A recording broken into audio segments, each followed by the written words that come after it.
Jemaat yang terkasih, kita diundang berdiri, kita menyanyi bersama PKJ 9 bait pertama sampai 4 dengan malaikat angkatlah.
Kebaktian ini berlangsung dalam nama Bapa, Anak, dan Roh Kudus. Amin.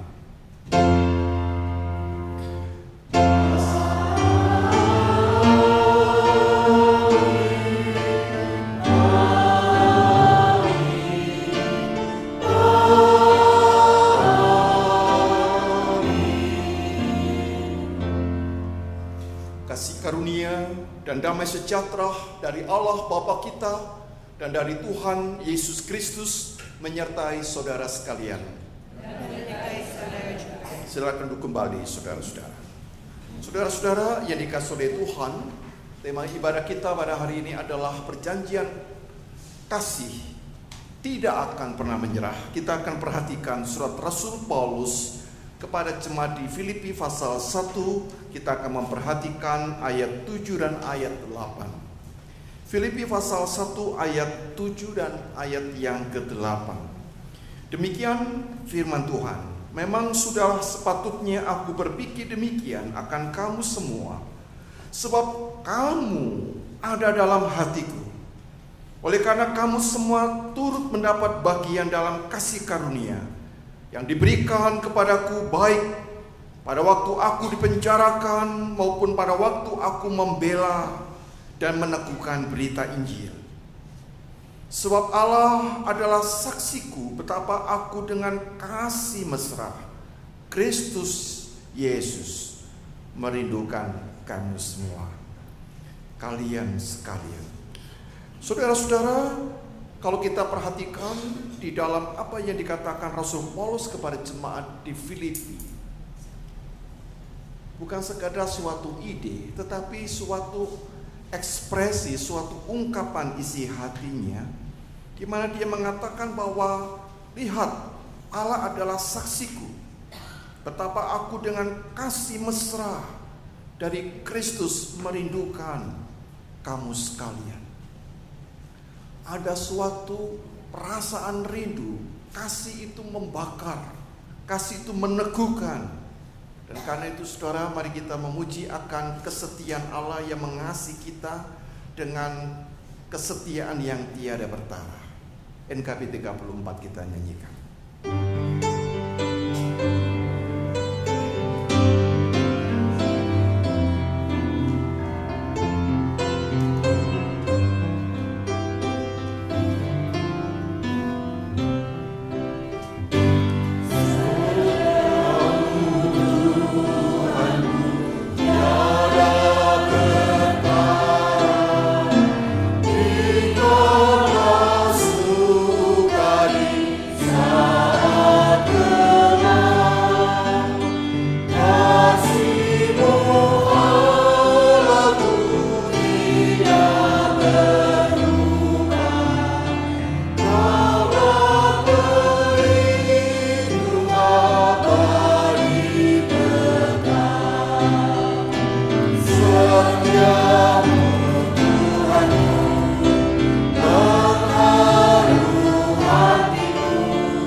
Mari kita merendahkan diri kita untuk mengakui segenap dosa dan kesalahan kita.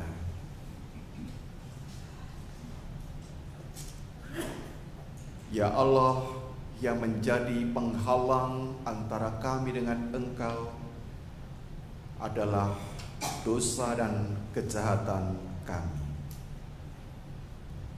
yang merintangi dan yang menyebabkan hidup kami sebagai pelarian di tengah-tengah dunia, sehingga Engkau begitu jauh, adalah karena pemberontakan kami.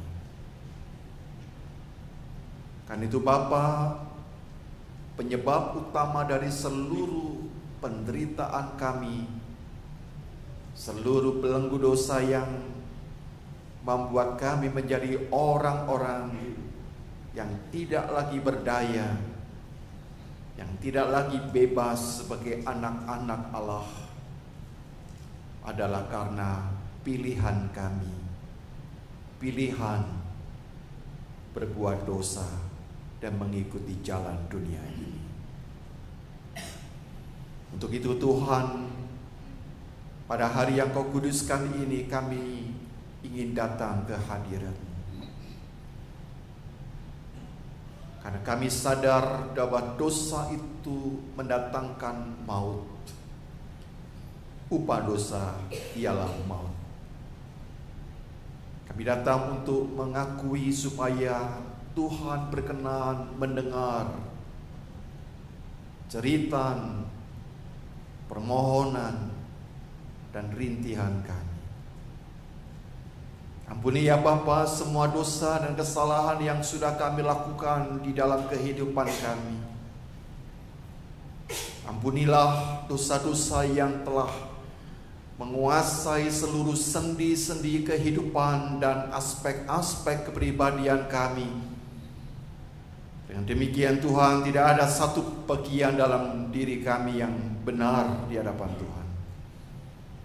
Kami adalah umat-Mu yang berdosa dalam pikiran, dalam perasaan, dan juga di dalam ucapan ataupun perkataan, serta di dalam tindakan ataupun perilaku kami. Semua aspek-aspek kepribadian kami menunjukkan suatu manifestasi ketidaktaatan kami, perlawanan kami kepada Allah, yang mana semuanya mau mengatakan bahwa kami sebenarnya bukanlah orang-orang yang mengasihi Allah. Lebih tepat Tuhan, kami adalah orang-orang yang mengasihani diri kami sendiri, yang mementingkan diri kami lebih utama, lebih besar daripada sesuatu yang lebih agung, bahkan lebih mulia, lebih suci, yaitu diri Allah sendiri. Karena itu Tuhan, tidak ada satupun hal yang dapat kami megahkan di hadapan Tuhan. Karena kesalehan kami seperti kesalehan yang usang, pakaian kami begitu compang-camping. Kami hanya dapat mengharapkan kemurahan dan kerahiman-Mu. Itulah yang kami imani dan sekaligus sebagai suatu harapan kami, yaitu bahwa Engkau dengan kerahiman-Mu berkenan mengampuni setiap dosa dan kesalahan kami. Kerahiman-Mu yang tidak menyebabkan Engkau membuang ataupun Engkau berpaling meninggalkan kami. Kasihanilah kami ya Tuhan, bukan karena apa yang sudah kami lakukan, tetapi ingatlah akan apa yang sudah dilakukan oleh Kristus, di mana Dia bersedia mengalami penderitaan. Ingatlah saat Dia berada di antara langit dan bumi, dalam siksaan, dalam penderitaan di salib, Kristus berdoa, ampunilah ya Bapa, sebab mereka tidak tahu apa yang mereka berbuat. Orang-orang yang menyalibkan Kristus itulah manifestasi diri kami. Bapa, ampuni kesalahan kami. Biarkanlah darah Kristus menguduskan, memurnikan, sehingga setiap kami yang mengakui dosanya dengan hati yang remuk dan hati yang hancur, Tuhan berkenan mengampuni. Kami percaya Tuhan, Engkau berkenan mendengarkan doa pengakuan dosa kami. Oleh karena kami menaikkannya di dalam satu nama yang berkuasa, nama Tuhan Yesus Kristus, Juru Selamat kami yang setia. Amin.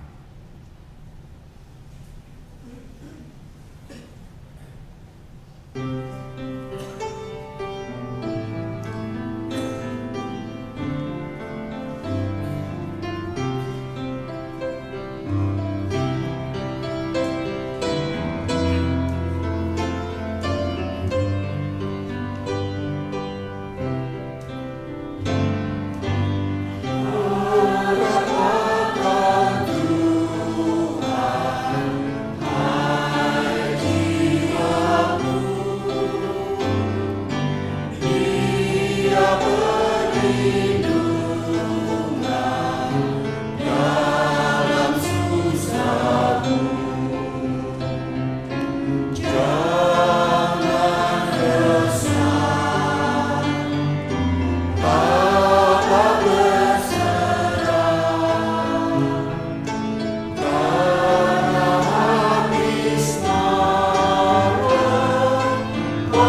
ayat 8 sampai dengan ayat 10 kita akan sambut sebagai berita anugerah. 1 Yohanes pasal 1 ayat 8 sampai dengan 10. Demikian berita anugerah bagi setiap kita yang telah mengakui segala dosanya dengan hati yang hancur. Jika kita berkata bahwa kita tidak berdosa, maka kita menipu diri kita sendiri, dan kebenaran tidak ada di dalam kita. Jika kita mengaku dosa kita, maka Ia adalah setia dan adil, sehingga Ia akan mengampuni segala dosa kita dan menyucikan kita dari segala kejahatan. Jika kita berkata bahwa kita tidak ada berbuat dosa, maka kita membuat Dia menjadi pendusta dan firman-Nya tidak ada di dalam kita. Saudara-saudara, satu aspek yang membuat kita masih memiliki pengharapan dan kita masih memiliki suatu jaminan keselamatan adalah dinyatakan jika kita mengaku dosa kita, maka Allah itu setia dan adil, sehingga Ia akan mengampuni segala dosa kita dan menyucikan kita dari segala kejahatan. Demikian saudara, berita anugerah dari Tuhan. Salam damai bagi kita semua.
kita bersama-sama merendahkan diri kita agar Tuhan melalui Roh Kudus-Nya bekerja untuk menerangi pemberitaan firman pada sore hari.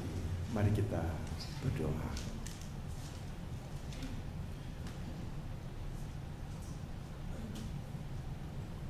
Di tengah-tengah berbagai pergumulan, beban dan kemelut yang terjadi dalam kehidupan kami dan dunia ini, Kami ingin menundukkan hati kami sejenak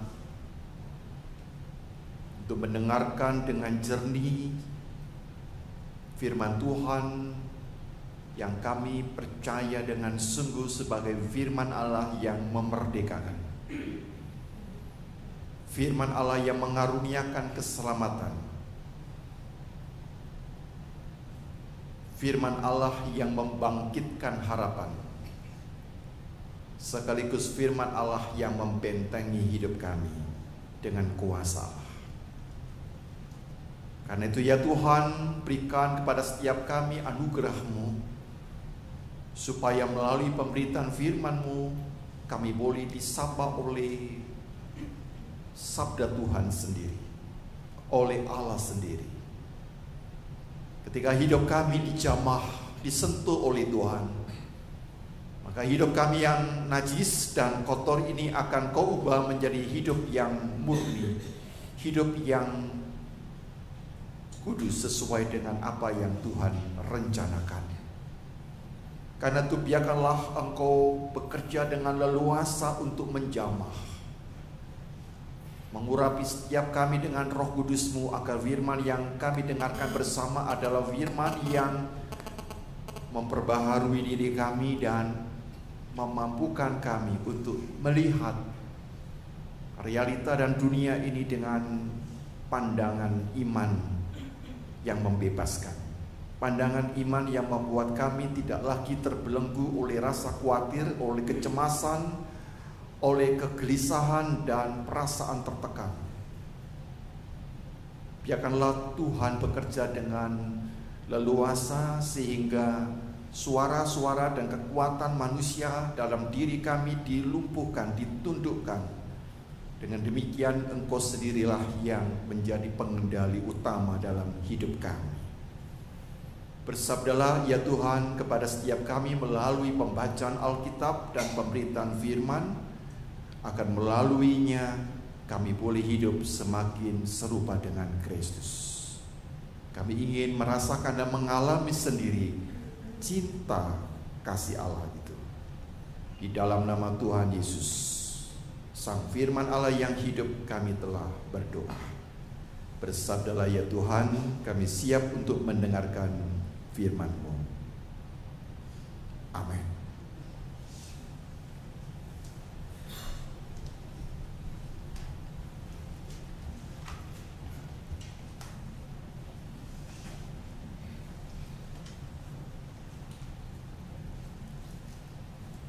Pembacaan kitab Kejadian pasal 29 ayat 15 sampai 28.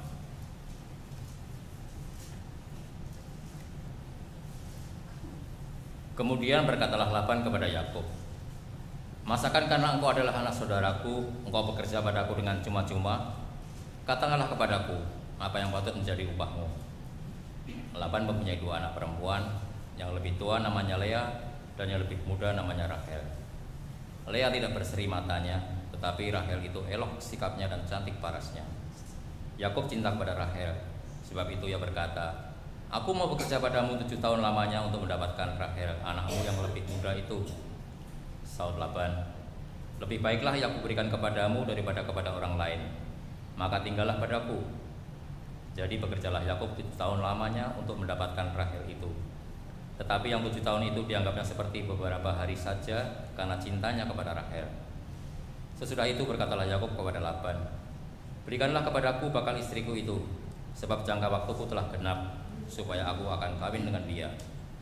Lalu Laban mengundang semua orang di tempat itu dan mengadakan perjamuan. Tetapi pada waktu malam diambilnyalah Lea anaknya, lalu dibawanya kepada Yakub. Maka Yakub pun mengambil dia. Lagi pula Laban memberikan Zilpa budaknya perempuan kepada Lea anaknya itu menjadi budaknya. Tetapi pada waktu pagi tampaklah bahwa itu Lea. Lalu berkatalah Yakub kepada Laban, "Apakah yang kau perbuat terhadap aku ini? Bukankah untuk mendapat Rahel aku bekerja padamu? Mengapa engkau menipu aku?" Jawab Laban, "Tidak biasa orang berbuat demikian di tempat kami ini, mengawinkan adiknya lebih dahulu daripada kakaknya. Genapilah dahulu 7 hari perkawinanmu dengan anakku ini.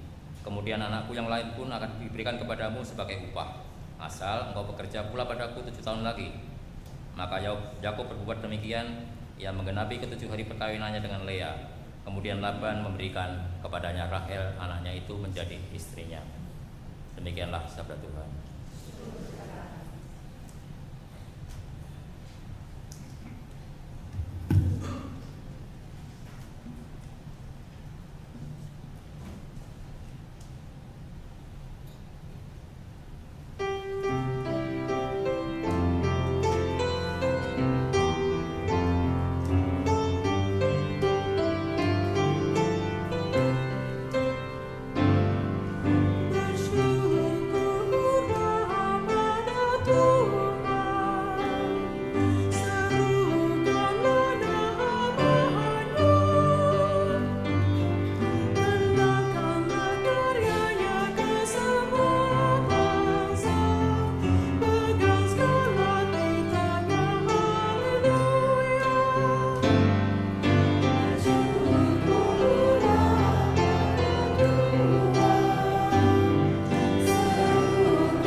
Carilah wajah Tuhan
Pembacaan surat Roma pasal 8 ayat 26 sampai dengan 39.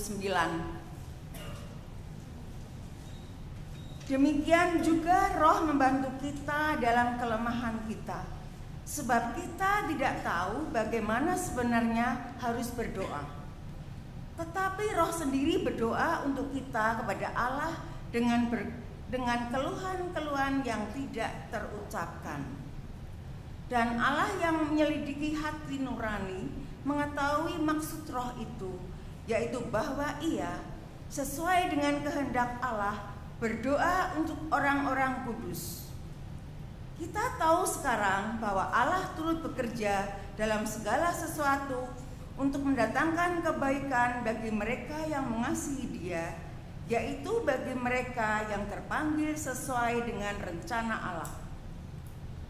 Sebab semua orang yang dipilihnya dari semula, mereka juga ditentukannya dari semula untuk menjadi serupa dengan gambaran anaknya, supaya ia, anaknya itu, menjadi yang sulung di antara banyak saudara.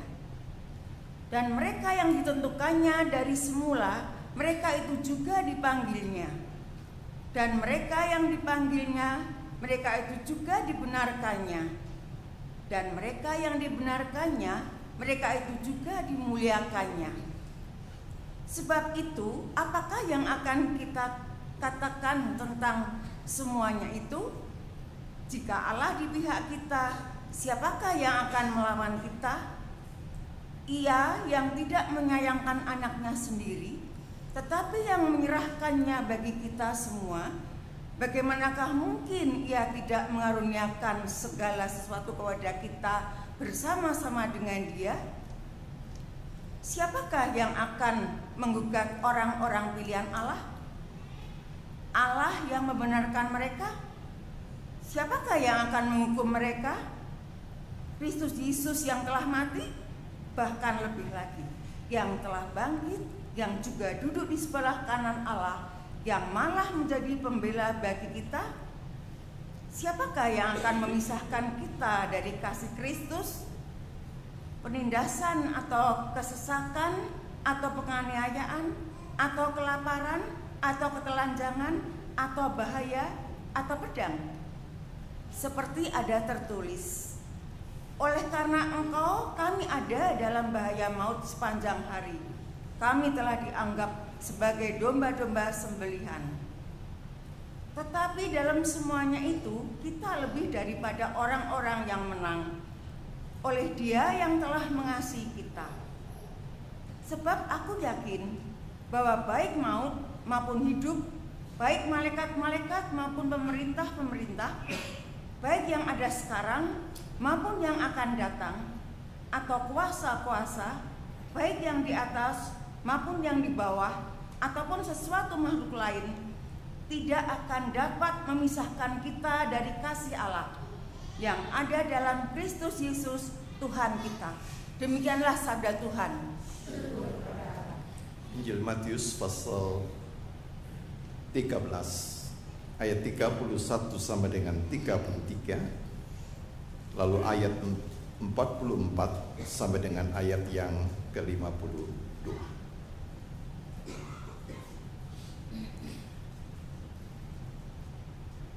Yesus membentangkan suatu perumpamaan lain kepada mereka, katanya, hal kerajaan surga itu seumpama biji sesawi yang diambil dan ditaburkan orang di ladangnya. Memang biji itu yang paling kecil dari segala jenis benih, tetapi apabila sudah tumbuh, sesawi itu lebih besar daripada sayuran yang lain, bahkan menjadi pohon sehingga burung-burung di udara datang bersarang pada cabang-cabangnya. Dan ia menceritakan perumpamaan ini juga kepada mereka, hal kerajaan surga seumpama ragi yang diambil seorang perempuan dan diadukkan ke dalam tepung terigu 3 sukat sampai khamir seluruhnya. Ayat 44. Hal kerajaan surga itu seumpama harta yang terpendam di ladang yang ditemukan orang, lalu dipendamkannya lagi. Oleh sebab sukacitanya berkilah, ia menjual seluruh miliknya lalu membeli ladang itu. Demikian pula hal kerajaan surga itu seumpama seorang pedagang yang mencari mutiara yang indah. Setelah ditemukannya mutiara yang sangat berharga, ia pun pergi menjual seluruh miliknya lalu membeli mutiara itu. Demikian pula hal kerajaan surga itu seumpama pukat yang dilabuhkan di laut lalu mengumpulkan berbagai-bagai jenis ikan. Setelah penuh pukat itu pun diseret orang ke pantai, lalu duduklah mereka dan mengumpulkan ikan yang baik ke dalam pasu dan ikan yang tidak baik mereka buang. Demikianlah juga pada akhir zaman malaikat-malaikat akan datang memisahkan orang jahat dari orang benar, lalu mencampakkan orang jahat ke dalam dapur api. Di sanalah akan terdapat ratapan dan kertakan gigi. Mengertikah kamu semuanya itu? Mereka menjawab, ya, kami mengerti. Maka berkatalah Yesus kepada mereka, karena itu setiap ahli Taurat yang menerima pelajaran dari hal kerajaan surga itu seumpama tuan rumah yang mengeluarkan harta yang baru dan yang lama dari perbendaharaannya. Demikianlah Injil Tuhan kita Yesus Kristus. Yang berbahagia adalah kita yang boleh mendengarkan firman Tuhan dan yang mau memelihara firman itu di dalam kehidupannya setiap hari. Haleluya.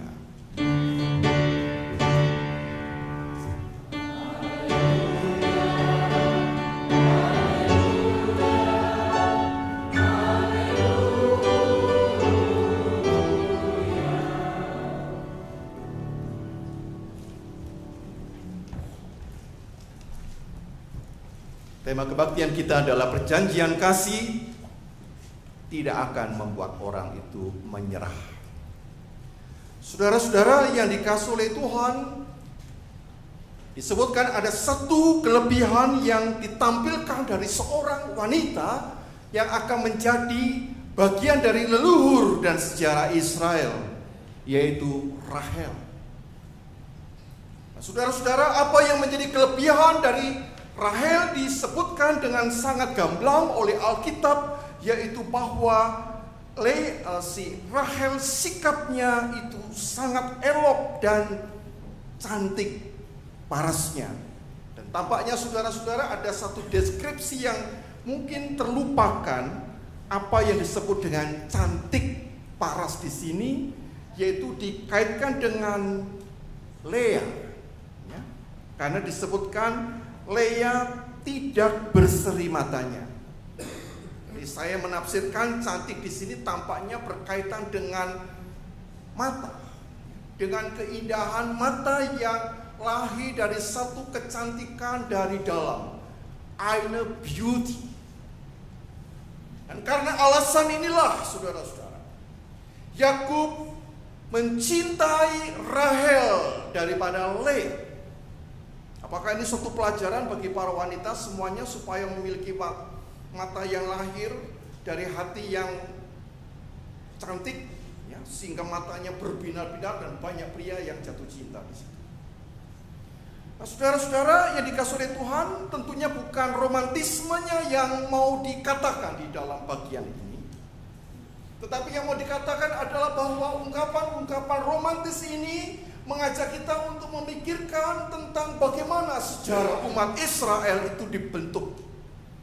Umat Israel itu berasal dari seorang yang bernama Yakub, sehingga melalui Yakub dengan istri-istrinya lahirlah bangsa Israel, dan dari bangsa Israel itu kemudian lahirlah Sang Mesias, dan Sang Mesias juga berkaitan di situ juga keberadaan kita.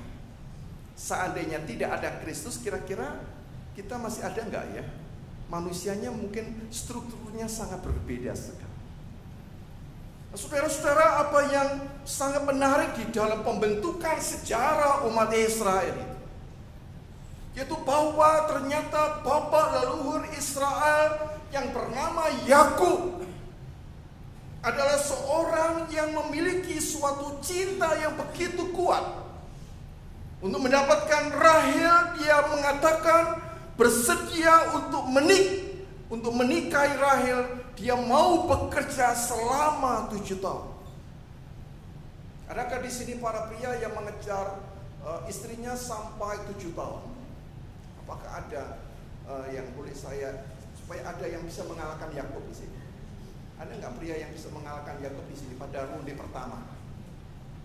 Ataukah setahun dihalangi, ya bubarlah, kita cari yang lain? Tetapi saudara-saudara, dalam hal ini Yakub bersedia bekerja selama 7 tahun.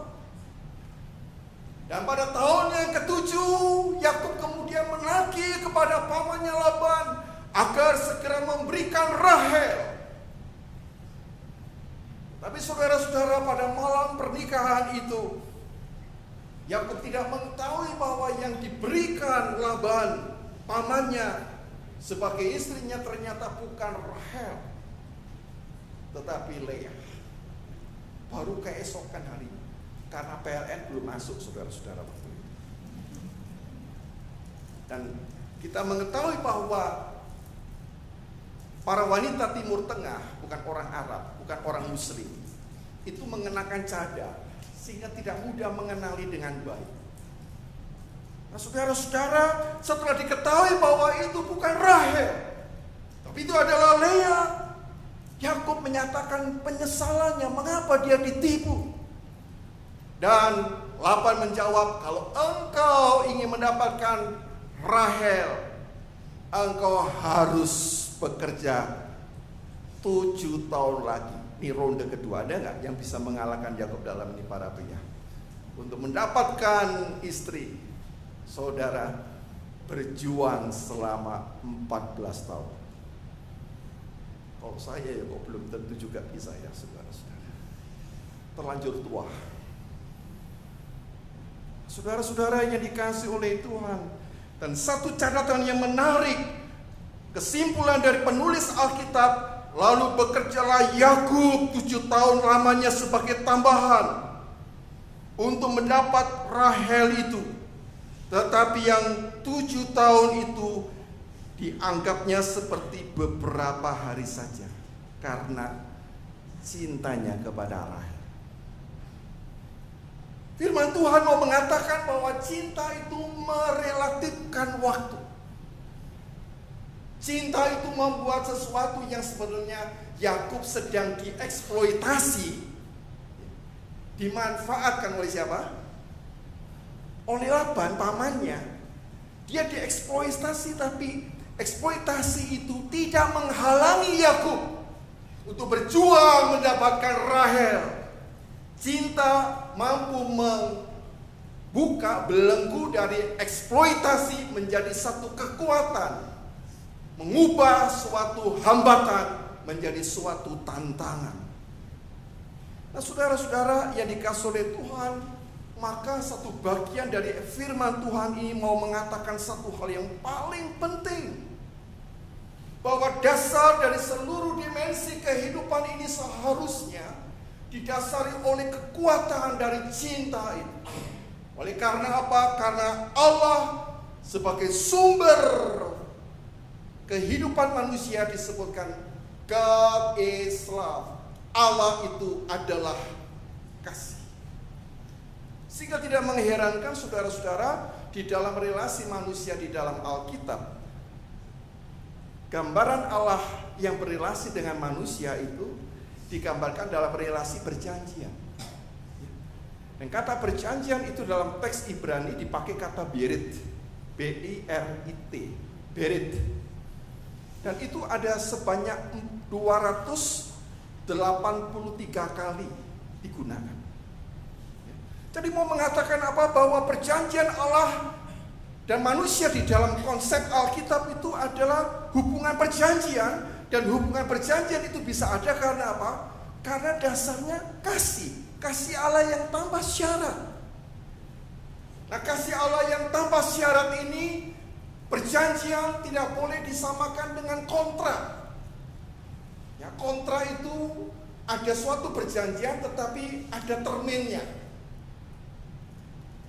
Karena itu saudara-saudara, kata berit itu, perjanjian itu kemudian diterjemahkan di dalam bahasa rumusan pernikahan Sehingga ketika pria dan wanita mengatakan, aku mengasihi engkau dalam suka dan duka, dalam sehat dan sakit, dalam kaya dan miskin, itu dalam konteks berit, dalam konteks kasih, bukan dalam konteks kontrak.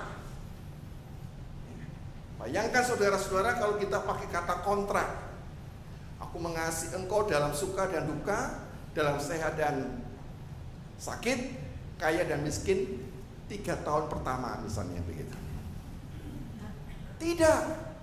Berit perjanjian mengatakan apa? Aku mengasihi engkau tanpa syarat sampai maut memisahkan kita. Itulah landasan utama dari berit.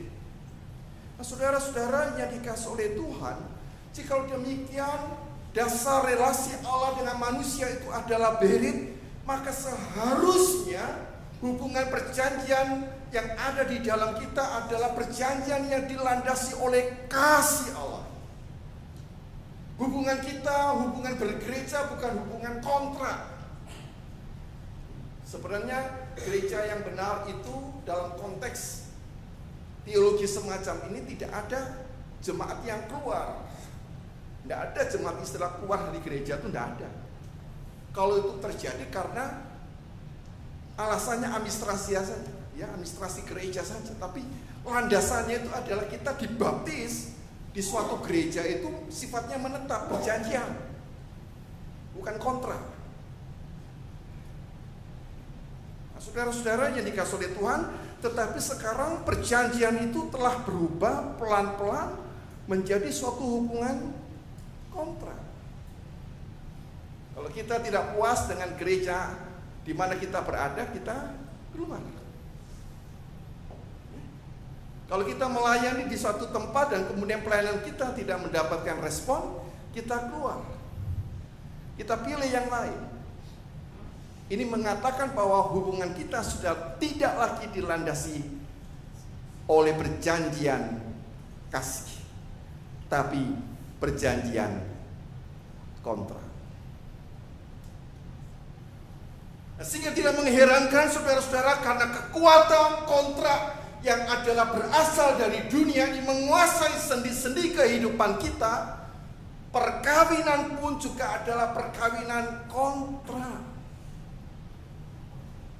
Ada perkawinan-perkawinan yang sangat ekstrim yang terjadi di bumi Indonesia.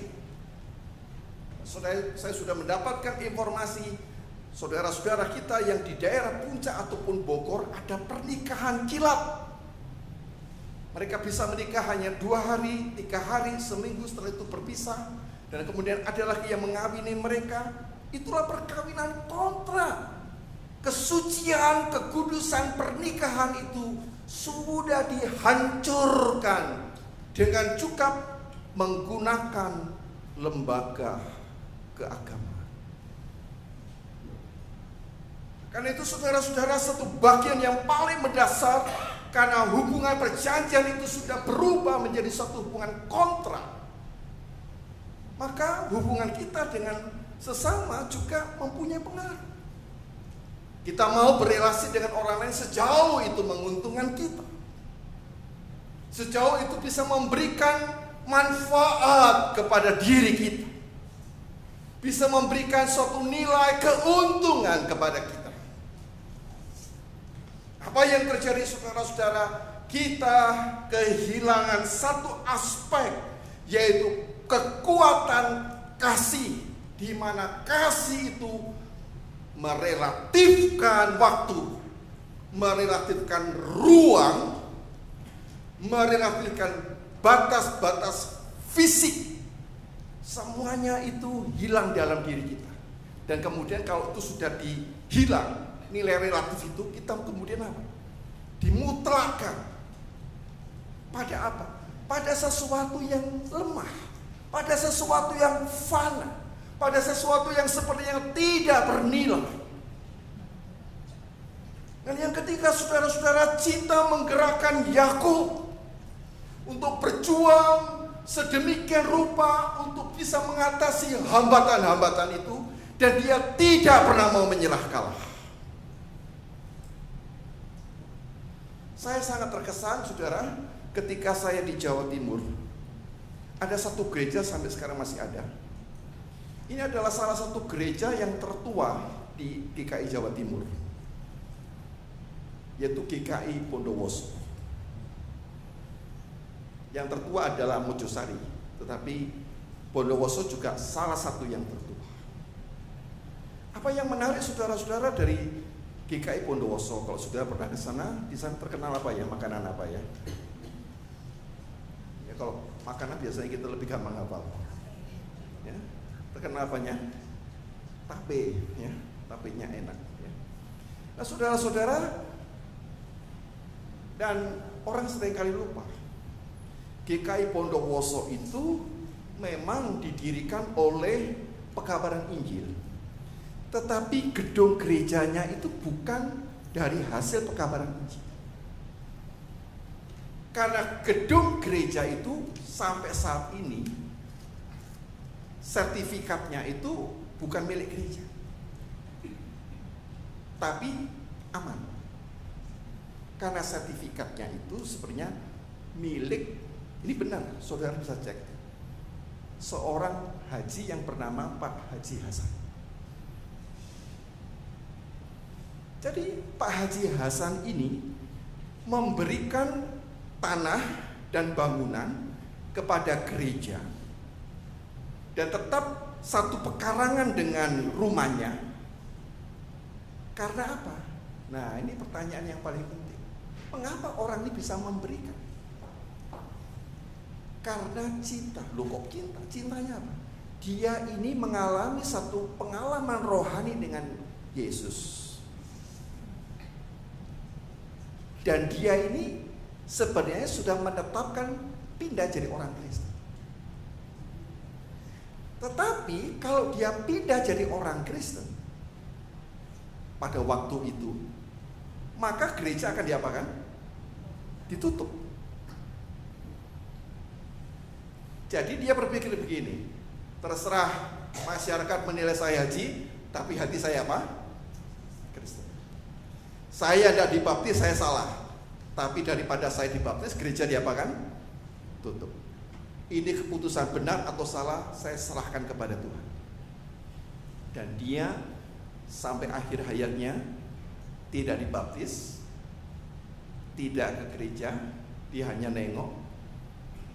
Tetapi gerejanya eksis sampai sekarang. Dan saudara tahu apa yang dia lakukan sebelum dia menikah? Dia datangkan notaris agar membuat perjanjian ketika dia masih sehat, masih bisa berpikir, agar anak, menantu, cucu, cicit, saudara-saudara dan keluarga besar tidak boleh ada yang mengganggu, menggugat, mengambil atau memindah hak milik gereja itu kepada keturunan. Dikembalikan semuanya kepada gereja. Sehingga saudara-saudara yang dikasihi oleh Tuhan, sampai hari ini pun orang tidak kenal nama GKI Bondowoso. Ya, saya tadinya kan tidak tahu ke Bondowoso itu bagaimana. Jawabannya sederhana, gampang. Kalau Bapak turun di terminal, tanya aja naik tukang beca ke gerejanya Pak Haji Hasan. GKI Bondowoso enggak. Tapi Bapak pasti diantar ke GKI Bondowoso. Yang kedua, saudara, selama tahunan, saya aja di sini sudah 10 tahun. Keluarga ini sudah punya komitmen memberikan sajian kepada majelis jemaat. Jadi majelisnya itu sekitar 15-20. Jadi keluarga ini membawa teh buatan keluarga ini setiap hari Minggu sebagai persembahan.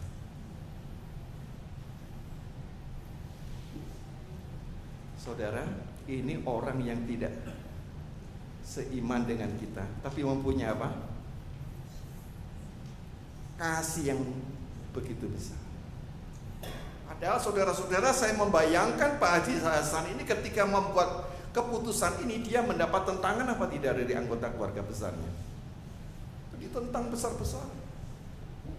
Tapi dia lakukan itu. Dan saudara, dan dia yang merancang gereja itu. Dan saudara, kalau masuk, sekarang sudah direnovasi, Dulu waktu belum direnovasi seperti masuk ke dalam masjid. Ini ada tiang-tiang begitu kiri kanan. Terus di sini mezbahnya itu ada seperti apa itu? Mikrafnya itu. Persis masjid.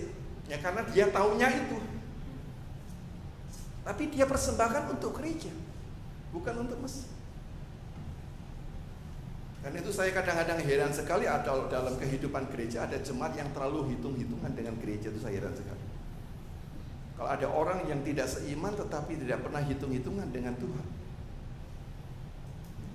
Apa yang saudara lihat di situ? Bahwa kasih itu merelatifkan waktu, merelatifkan ruang, merelatifkan suatu batas-batas yang secara manusiawi tidaklah mungkin. Dan itulah yang dilakukan oleh Yakub untuk mendapatkan Rahel. Di mana kekuatan kasih itu begitu luar biasa, mempunyai suatu potensi yang jauh dari melampaui dari apa yang kita pikirkan. Sehingga saudara-saudara kita bisa merasakan kalau seandainya kita ini bekerja karena sekedar suatu kewajiban dan bekerja karena suatu kasih, ada suatu passion yang membakar diri kita. Kalau orang itu melakukan karena sekedar suatu kewajiban, maka yang pikirkan adalah untung dan rugi. Suatu pelayanan yang juga dilakukan hanya karena kewajiban, maka yang dipikirkan dari para pelayan ini adalah apakah pelayanan saya ini menguntungkan atau merugikan. Tapi kalau pelayanan dan pekerjaan itu dilakukan karena kasih, maka yang kita lakukan adalah kita ingin memberikan yang terbaik. Bahkan kita tidak memikirkan apa yang akan kita peroleh dari pekerjaan dan pelayanan itu. Dan hasil dari kekuatan kasih itu adalah produktivitas yang tinggi dan kreativitas dan daya juang yang luar biasa. Halangan-halangan itu tidak bisa menggagalkan upaya kita untuk merebut dan mencari. Kasih juga memampukan orang untuk mensyukuri akan apa yang dia terima dari Tuhan. Tapi kalau kita tidak punya kasih, pemberian orang lain akan kita anggap sebagai pemberian yang biasa. Keramahan orang lain kita anggap sebagai keramahan yang biasa. Tidak ada yang luar biasa, semuanya biasa. Saudara-saudara, sekitar 4 hari yang lalu di surat kabar digital disampaikan suatu berita yang terjadi di Desa Mleret, Mojokerto. Disebutkan penduduk Desa Mleret, Mojokerto menolak pemberian parsel dari PT Ajinomoto. Saya terus terang ingin tahu isinya apa, saudara. Kenapa kok menolak? Nah, saudara-saudara, setelah saya baca, saya yang geleng-geleng. Ditolak karena tahun lalu, beberapa tahun itu mereka sudah mendapatkan parsel. Nah, tahun ini mereka juga dapat parsel, tapi komposisi atau jenis barang-barang yang diberikan tahun yang lalu dengan tahun sekarang ini beda. Tahun yang lalu itu lebih banyak, tahun ini berkurang 2 poin. Tidak ada beras dan tidak ada gula. Jadi berkurang 2 poin, tapi intinya ada beberapa poin yang lumayan. Kenapa yang mereka lakukan, saudara-saudara? Penduduk desa ini kemudian mengembalikan parsel itu. Tapi cara mengembalikannya yang menyakitkan. Mereka kemudian buka isi parsel itu dan mereka tumpahkan minyak, bahan-bahan pokok yang lain mereka buang seperti sampah di depan PT Ajinomoto.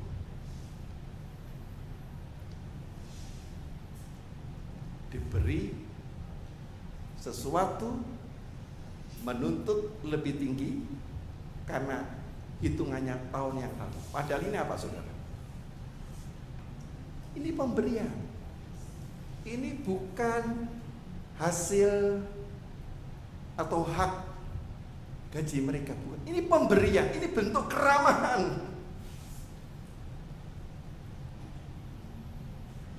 Karena itu saya memberikan komentar. Saya baru mengerti, ini komentar saya, mengapa mereka tetap miskin. Komentar saya berikutnya adalah, lebih baik orang-orang seperti ini tidak perlu diberi pada tahun-tahun mendatang. Karena apa, saudara? Tidak mampu menghargai pemberian yang sebenarnya kita tidak memiliki hak menuntut. Siapa di antara kita, walaupun kita cukup kaya, ada orang yang memberikan kita minyak, maka apakah kemudian saudara buang di tempat sampah? Tidak, walaupun kita kaya. Tidak. Kalau kita kaya kemudian ada orang yang memberi kita gula, apakah saudara kemudian saudara buang? Tidak juga. Kita akan hargai, kalau kita kelebihan akan kita salurkan kepada yang membutuhkan. Tetapi yang menyakitkan adalah semua barang-barang ini dibuka, dihambur-hamburkan, sengaja itu dijadikan seperti sampah untuk mempermalukan PT Ajinomoto ini. Orang-orang yang saya ceritakan ini mau menggambarkan dari gambaran masyarakat kita pada umumnya tidak mampu menghargai berkat Tuhan. Mereka menuntut suatu hak yang dimana mereka sepertinya tidak mempunyai ambil bagian. Mereka tidak didasari oleh kasih itu, bahwa betapa sulitnya orang ini mencari bahan-bahan pokok di suatu daerah atau wilayah lain dengan suatu cara bekerja banting tulang, dan di sini dibuang seperti seonggok sampah yang tidak berharga. Saudara-saudara yang dikasihi oleh Tuhan, barulah kita makin menyadari bahwa kekuatan cinta ini membuat kita seharusnya mampu berpikir lebih jernih, melihat hidup ini dengan satu pandangan yang baru, yang mampu menghargai sesuatu yang tampaknya itu kecil dan sederhana, namun mampu kita terima dengan ucapan syukur. Maka yang kecil dan sederhana ini menjadi satu kekuatan yang mengubahkan, dan itu akan menjadi berkat, dan mengapa kita itu menjadi orang-orang yang diperkaya oleh Tuhan. Orang-orang yang berbuat demikian, yang membuang ini, sampai kapanpun tetap jadi kaya, tetap menjadi miskin, saudara. Menjadi miskin. Saudara tahu apa alasannya? Karena tidak ada kasih, dan di dalam tidak ada kasih maka tidak ada ucapan syukur. Di dalam sikap tidak mengucap syukur, mereka tidak mampu menghargai berkat-berkat Allah itu. Kekuatan kasih juga membuat kita mampu mempertahankan sesuatu yang sangat esensial. Dan karena itulah yang dikatakan oleh kitab Injil, setelah seorang ini menemukan suatu mutiara yang terpendam, dia bersedia menjual seluruh miliknya akan mendapatkan mutiara yang terpendam itu. Itulah realitas kerajaan surga. Realitas kerajaan surga yang dilandasi oleh kasih adalah dia mampu menemukan prioritas. Cinta selalu membimbing kita untuk menemukan prioritas dalam hidup.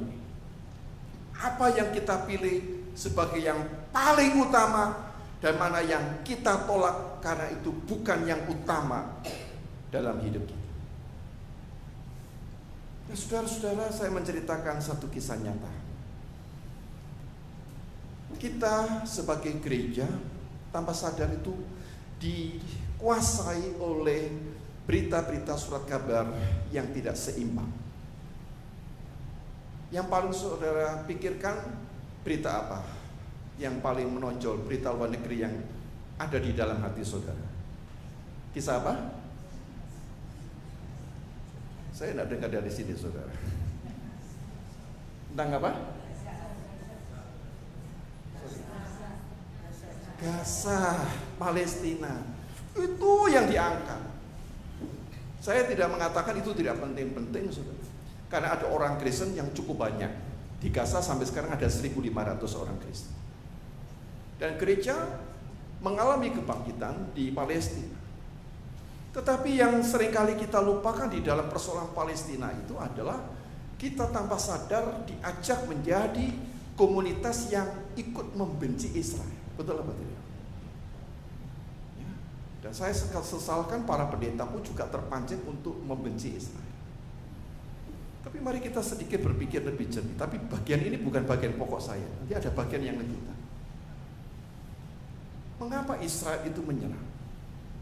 Mengapa Israel itu menggembur? Karena Israel diserang oleh Hamas. Roket itu 1.500 roket. Saya mau tanya, kalau seandainya Indonesia itu dikirim roket dari Singapura itu 1 kali roket, kira-kira sikap Indonesia bagaimana? Gak usah 1.500, 1 kali. Ketika Malaysia itu menyerang Indonesia di roket 1 kali, Indonesia akan berkata apa? Kita akan berkata kepada Malaysia, ganyang Malaysia, ganyang Malaysia. Betul? Ini 1.500 roket. Dan saya, kalau saudara ikuti Facebook saya punya foto-fotonya dari Israel. Kalau mereka itu menjumpai di Palestina itu satu lokasi yang ada penduduk, mereka membatalkan. Tapi kalau pertanyaannya, kalau bisa kena penduduk, karena apa? Penduduknya dijadikan tameng. Anak-anak dijadikan tameng, atau anak-anak ini dibakar kebenciannya supaya mereka menjadi korban dan mereka disebut syuhada.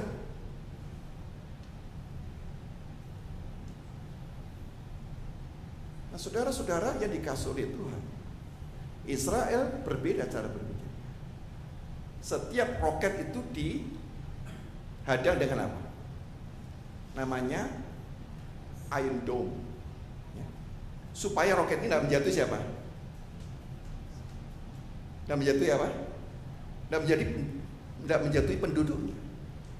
Jadi Israel menggunakan Iron Dome untuk melindungi penduduk, tapi Hamas menjadikan penduduk untuk menjadi apa? Tameng. Ini 2 cara berpikir. Jadi kalau kita sebagai gereja itu membantu Palestina boleh, tapi bantulah obat-obatan, makanan. Jangan bantu uang, karena uangnya akan dipakai untuk beli apa? Beli roket.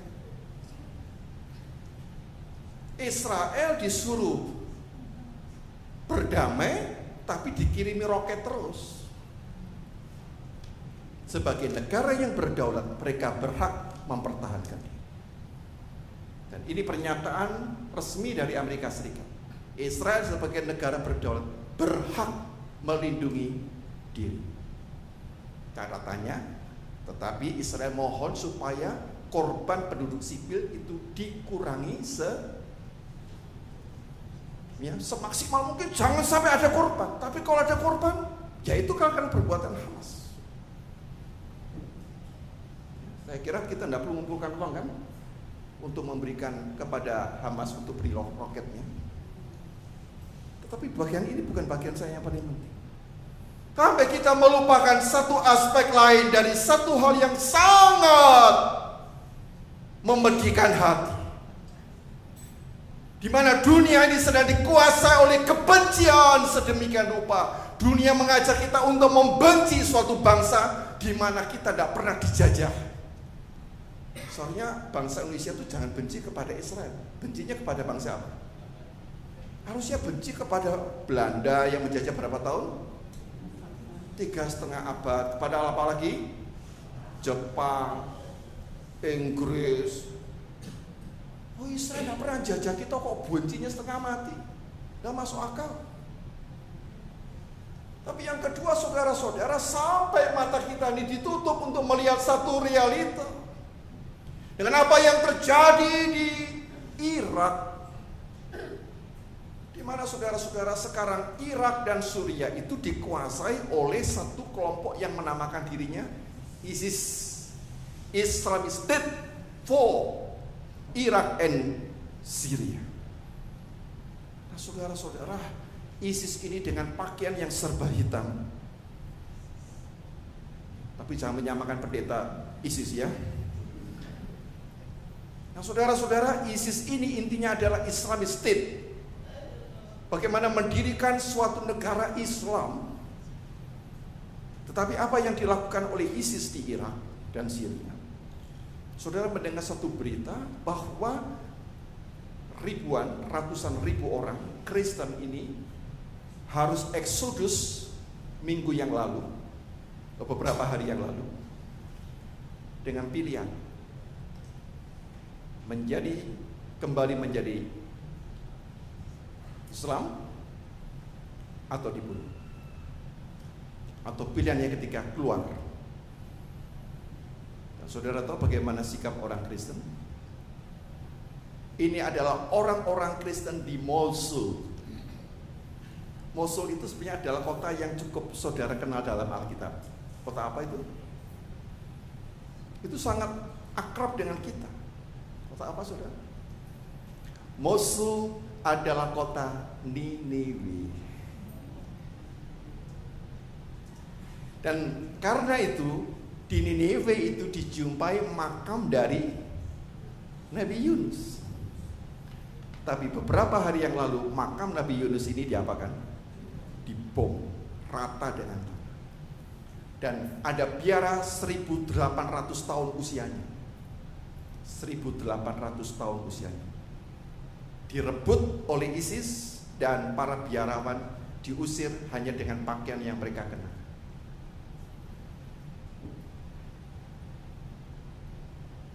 Ini fakta. Para wanitanya diperkosa, prianya dibunuh. Adakah gereja yang mendoakan? Apakah dewan gereja juga bersuara? Tidak juga. Saya protes keras. Palestina di mana orang dijadikan tameng, kita kutuki Israel. Tetapi orang Kristen yang ada ratusan ribu di situ dibantai, tidak ada suara sedikit pun bahkan dari PGI.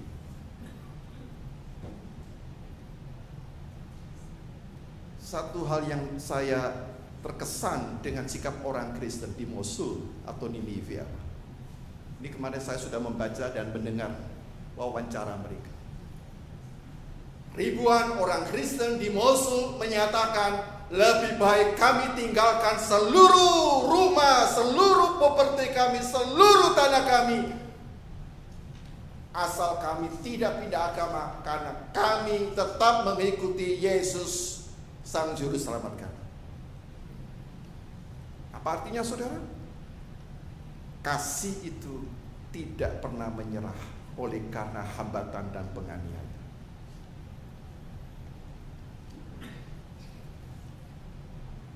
Kalau ISIS itu berlaku di Indonesia, kira-kira bagaimana? Ada nggak ISIS di Indonesia? Sayangnya sudah ada. Seminggu yang lalu mereka sudah demo di Bundaran HI dengan kostum yang sama, dengan atribut yang sama, dengan teriakan-teriakan, dengan cara berpikir yang sama persis. Tinggal satu yang mereka belum punya, persenjataan. Tapi kalau mereka sudah punya persenjataan, kira-kira inilah yang akan dihadapi oleh presiden yang baru. Mampu nggak menghadapi ISIS yang sedang atau baru keluar dari janin ini? Ini adalah bahaya yang paling besar di bumi Indonesia.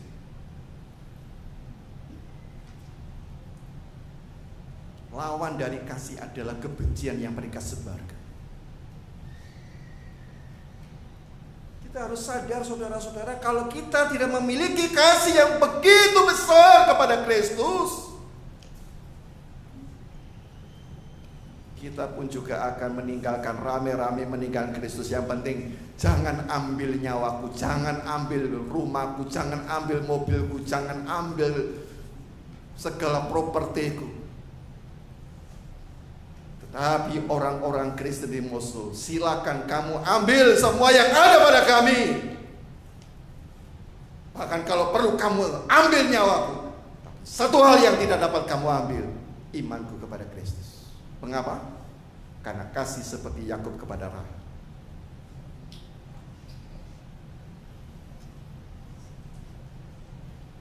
Saudara-saudara yang dikasihi oleh Tuhan, inilah dunia di mana kita hidup dalam satu radikalisme agama dengan berbau kekerasan. Oleh karena itu yang dipanggil oleh Tuhan, sejauh mana saudara-saudara mengasihi Dia, mengikat perjanjian hidup kita dengan Dia sebagai satu perjanjian yang tanpa syarat.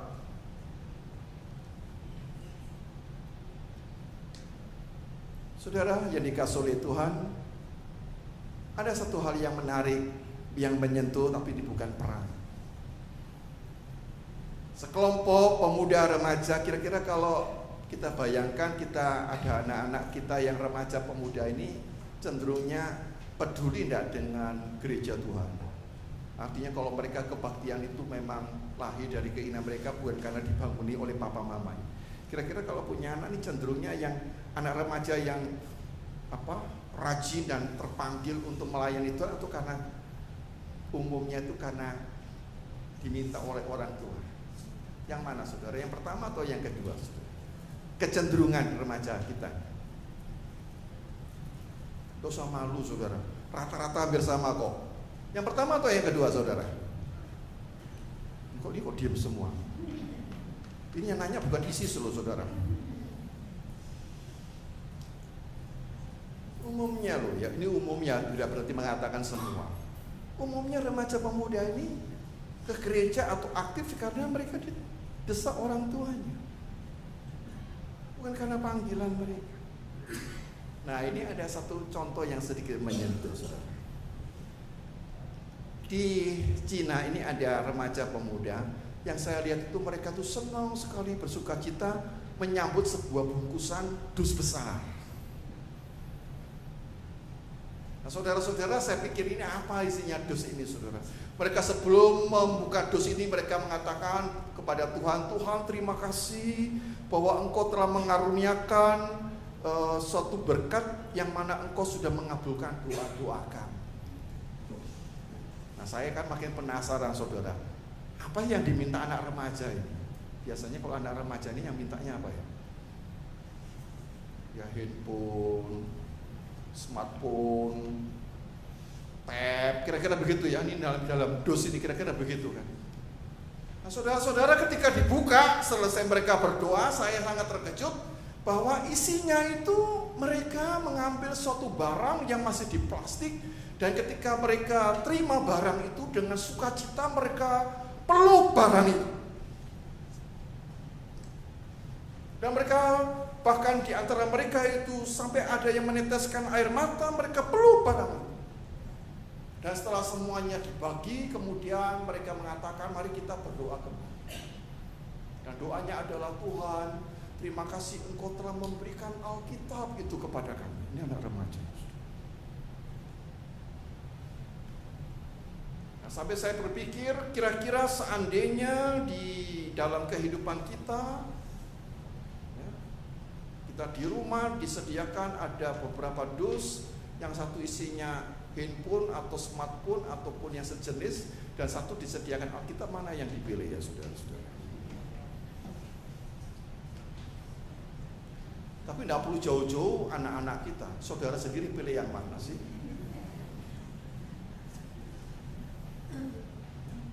Kita kok nyalakan anak, padahal kalau kita pilih ya kita ternyata pilihnya apa? Ya alat-alat itu, walaupun handphone kita sudah 3, ya kita yang mau lagi. Apa yang mau dikatakan di dalam kisah ini? Simbol ini mau mengatakan satu hal yang sangat mendasar, yaitu bahwa kasih itu kepada Tuhan itu ternyata adalah kasih yang tidak mudah silau dengan barang-barang dunia. Mereka tahu dengan persis prioritas mana yang paling utama. Kita kadang-kadang sudah tidak lagi bisa memikirkan prioritas. Ada jemaat itu saudara-saudara mempunyai handphone itu sampai 4, itu luar biasa. Yang satu untuk suami, yang satu untuk apa ya, untuk pekerjaan yang kok bisa gitu. Itu kalau dikasih lagi mau nggak ya? Ya mau lagi. Ya tahu untuk pacarnya lah mungkin. Pada punya istri ya masih punya pacar ya bisa dibuat. Tapi dalam hidup bergereja setiap hari Minggu saudara, saya jumpai Alkitab itu ketinggalan. Saya suruh pada poster tolong itu diumumkan dan juga diletakkan di depan. Minggu depannya sebulan lagi tidak ada yang ngambil itu. Ini hal yang paling sederhana. Ini berarti apa? Memang ada satu perubahan, suatu perubahan paradigma, perubahan orientasi di mana hidup kita memang tidak lagi terarah kepada yang ilahi. Kita melekat kepada barang-barang dunia itu. Dan kita jadikan barang dunia ini sebagai suatu prioritas yang utama dalam hidup kita, dan kita perjuangkan energi kita, kekuatan kita, waktu kita untuk mengambil dan merebut barang-barang dunia itu. Dan karena itulah kita kemudian tidak sanggup menghadapi suatu tekanan. Tapi jikalau orang ini memiliki kasih dari Kristus, Rasul Paulus berkata di dalam Roma pasal 8 ayat 35, siapakah yang bisa memisahkan kita dari kasih Kristus? Siapa yang bisa memisahkan kita dari kasih-Nya dalam ketelanjangan, dalam bahaya, dalam pedang, dalam penindasan? Tidak ada yang bisa memisahkan. Kekuatannya yang utama adalah kasih. Karena itu saudara-saudara, firman Tuhan ini menantang kita semua pada sore hari ini. Apakah saudara memberikan hati saudara kepada dunia ini? Ataukah saudara kita semua sekarang bertekad memberikan hati kita ini hanya kepada Allah, Sang Pemilik kehidupan? Walaupun kita ditekan, walaupun dihalangi, kasih tidak akan pernah menyerah. Tuhan memberkati kita. Amin.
kasih diundang untuk berdiri.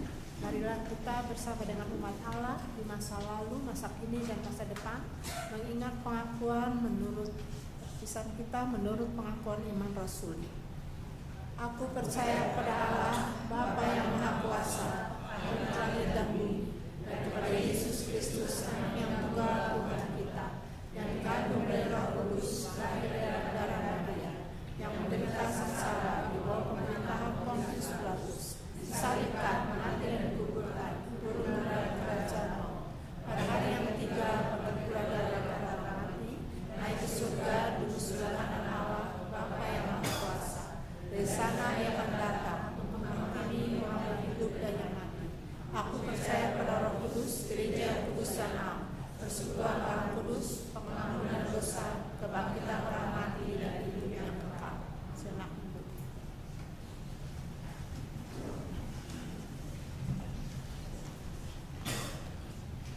Mari kita menaikkan doa syafaat. Kami datang ke hadirat-Mu ya Tuhan, untuk menaikkan setiap syafaat kami, karena kami memiliki seorang juru syafaat yang setia, yaitu Yesus Kristus. Dan kami percaya bahwa di dalam namanya Engkau berkenan mendengarkan dan mengabulkan setiap doa-doa kami, khususnya doa-doa yang memang merupakan bagian dari rencana Allah. Karena itu dengar dan kabulkanlah setiap doa-doa dari umat-Mu ini. Kami juga doakan Tuhan untuk setiap kami yang mengalami beban pergumulan, ataupun di antara kami yang merasa hidup kami berada di dalam tekanan dan suatu penindasan yang membuat kami merasa diperlakukan tidak adil.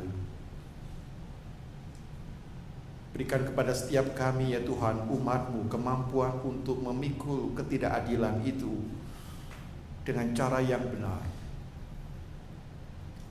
Boleh dapat dimampukan untuk menyelesaikan setiap hal yang menjadi beban mereka dengan kuasa hikmat Tuhan. Jangan Kau biarkan kami menyelesaikan menurut cara-cara duniawi yang mempermalukan diri kami sendiri dan mempermalukan Kristus yang adalah Tuhan dan Juru Selamat kami. Kami berdoa Tuhan, berikanlah kepada setiap kami kemampuan untuk mengatasi di dalam masalah-masalah pekerjaan yang mereka alami. Bagi mereka yang kehilangan ataupun mereka yang sedang mencari pekerjaan, Tuhan memberikan suatu jalan keluar sehingga mereka dapat bekerja sesuai dengan kemampuan dan apa yang menjadi bidang yang ingin dia tekuni. Biarkanlah maksud baik mereka Engkau kuduskan, karena melalui pekerjaan itu mereka dapat mengaktualisasikan setiap talenta-talenta Tuhan dan mempertanggungjawabkannya kepada anggota keluarga di mana mereka berada. Kami berdoa ya Tuhan, untuk setiap umat-Mu yang sedang menderita sakit karena lanjut usia, oleh karena suatu peristiwa, oleh karena suatu sakit, karena suatu sebab alamiah, namun mereka terbaring lemah tanpa daya. Engkaulah sumber penghiburan kami, dan Engkaulah yang dapat menyembuhkan dan memulihkan kami. Ulurkanlah tangan-Mu yang berkuasa itu untuk menyembuhkan setiap saudara-saudara kami atau anggota keluarga kami yang saat ini sedang menderita sakit. Kami juga berdoa Tuhan untuk kehidupan gereja Tuhan. Kami doakan untuk jemaat Tuhan di tempat ini, GKI Kavling Polri. Berkati hamba-Mu, pendetanya, para penatua, para pengurus komisi, setiap kami anggota jemaat, agar kami di tengah-tengah dunia yang penuh dengan kebencian ini semakin dihangatkan oleh kasih-Mu, dan biarkanlah kebencian itu tidak menjadi bagian dalam hidup kami, tapi kasih yang membakar kami sehingga kasih itu merelatifkan semua halangan, semua hambatan. Kasih tidak pernah gagal karena dia tidak mau menyerah kalah dengan kuasa di luar kasih.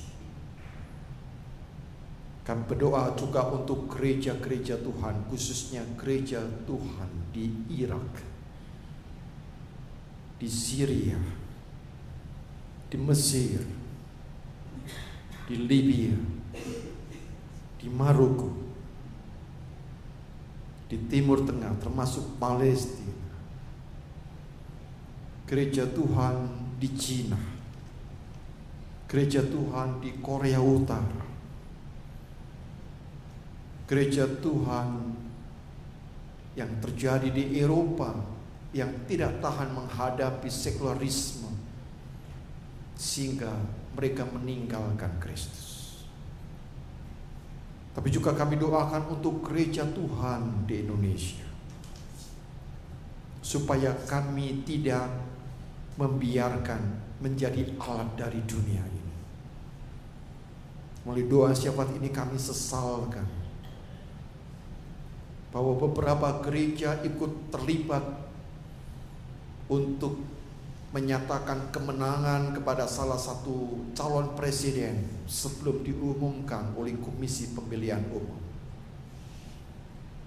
Biarkanlah Engkau tegur dengan keras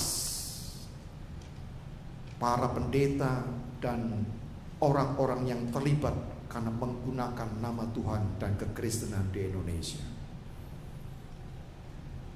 Biarkanlah kami juga menyuarakan sikap kritik kami yang tidak bertoleransi ketika gereja Tuhan dipakai sebagai media politik hanya untuk mencari kemuliaan dari dunia ini untuk kepentingan para pendeta yang sebenarnya kami tahu sikap mereka sama sekali tidak mencerminkan sikap seorang hamba Tuhan yang setia kepada Kristus. Tuhan, selamatkanlah gereja-gereja yang telah dipakai oleh dunia ini untuk tujuan-tujuan yang menyimpang dari apa yang menjadi rencana dan kehendak Tuhan. Kami juga doakan Tuhan untuk keselamatan negara bangsa ini. Tuhan lindungi negara kami dari segala bentuk, bukan hanya terhadap para koruptor, tapi ada yang lebih berbahaya dari koruptor. Terorisme dalam berbagai bentuk, yang menekan, yang menindas mereka yang dianggap minoritas. Tuhan, tegakkanlah keadilan. Ketika segala upaya yang Tuhan pakai melalui cara-cara manusiawi tidak dapat berhasil, kami kembalikan kepada kekuasaan. Lakukanlah keadilan sesuai dengan apa yang menjadi karakter dan tabiat Tuhan, supaya dunia ini semakin memiliki harapan dan masa depan yang lebih cerah. Kami serahkan Bapa setiap pergumulan umat-Mu. Khususnya kami doakan untuk saudara-saudara kami di Mosul yang harus terusir dari tempat kelahiran, dari tempat di mana mereka berasal hanya karena iman kepada Kristus. Kami memohon keadilan supaya Tuhan mengembalikan dan menghancurkan kuasa dunia yang kami tahu itu juga adalah kuasa manifestasi dari si iblis itu. Oleh kekuatan dari salib Kristus yang mengalahkan maut. Bapa, inilah doa syafaat kami. Dengar dan kabulkanlah doa kami yang tidak sempurna, yang kami alaskan di dalam satu nama yang berkuasa, nama Tuhan Yesus Kristus, yang telah mengajar kami berdoa. Bapa kami yang di surga, dikuduskanlah nama-Mu, datanglah kerajaan, jadilah kehendak-Mu di bumi seperti di surga. Berikanlah kami pada hari ini makanan kami yang secukupnya, dan ampunilah kami akan kesalahan kami, seperti kami juga mengampuni orang yang bersalah kepada kami. Dan jangan membawa kami ke dalam pencobaan, tapi lepaskanlah kami dari yang jahat. Karena Engkau yang mempunyai kerajaan dan kuasa dan kemuliaan sampai selama-lamanya. Amin.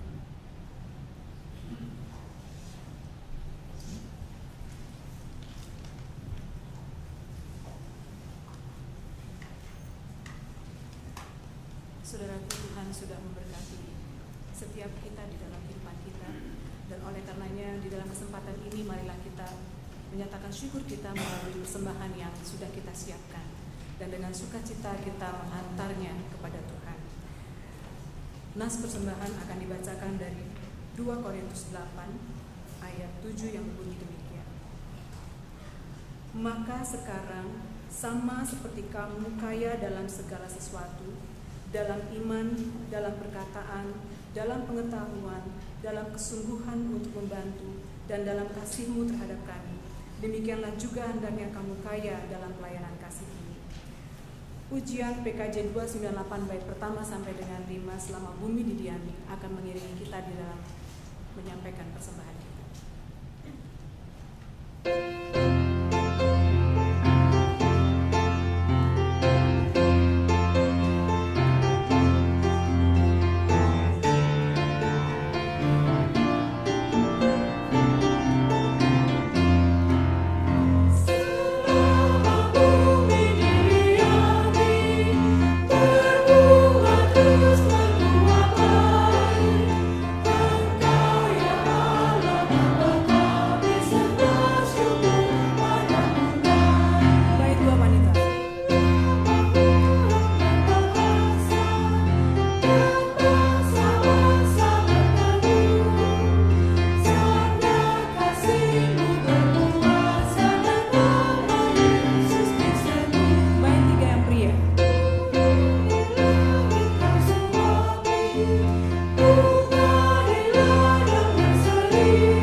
Inilah persembahan yang kami sampaikan kepadamu ya Tuhan sebagai ungkapan syukur kami bahwa kasih Tuhan sudah begitu melimpah di dalam kehidupan kami. Kami menyadari dengan sungguh ya Tuhan bahwa tidak ada satu waktu pun yang kami lalui tanpa kasih Tuhan, tanpa berkat dari Tuhan. Bapa yang di surga, biarlah Tuhan tidak hanya memampukan kami untuk memberikan di dalam persembahan materi ini Tuhan, tetapi Tuhan juga boleh menolong kami menuntun kami, untuk seluruh hidup kami boleh menjadi persembahan yang indah, yang harum, yang memuliakan nama Tuhan.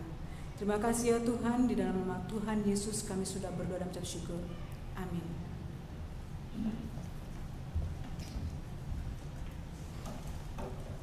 Kita akan mengakhiri ibadah kita pada sore hari ini dengan menaikkan pujian Kidung Jemaat 369A bait pertama sampai dengan ketiga, Ya Yesusku berjanji.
Arahkanlah hatimu kepada Tuhan. Jadilah saksi Kristus. Terpujilah Tuhan. Saudara, rendahkan dirimu dan bukalah hatimu untuk menyambut berkat Tuhan. Tuhan memberkati engkau dan melindungi engkau. Tuhan menyinari engkau dengan wajah-Nya dan memberi engkau kasih karunia. Tuhan menghadapkan wajah-Nya kepadamu dan memberi engkau damai sejahtera. Amin.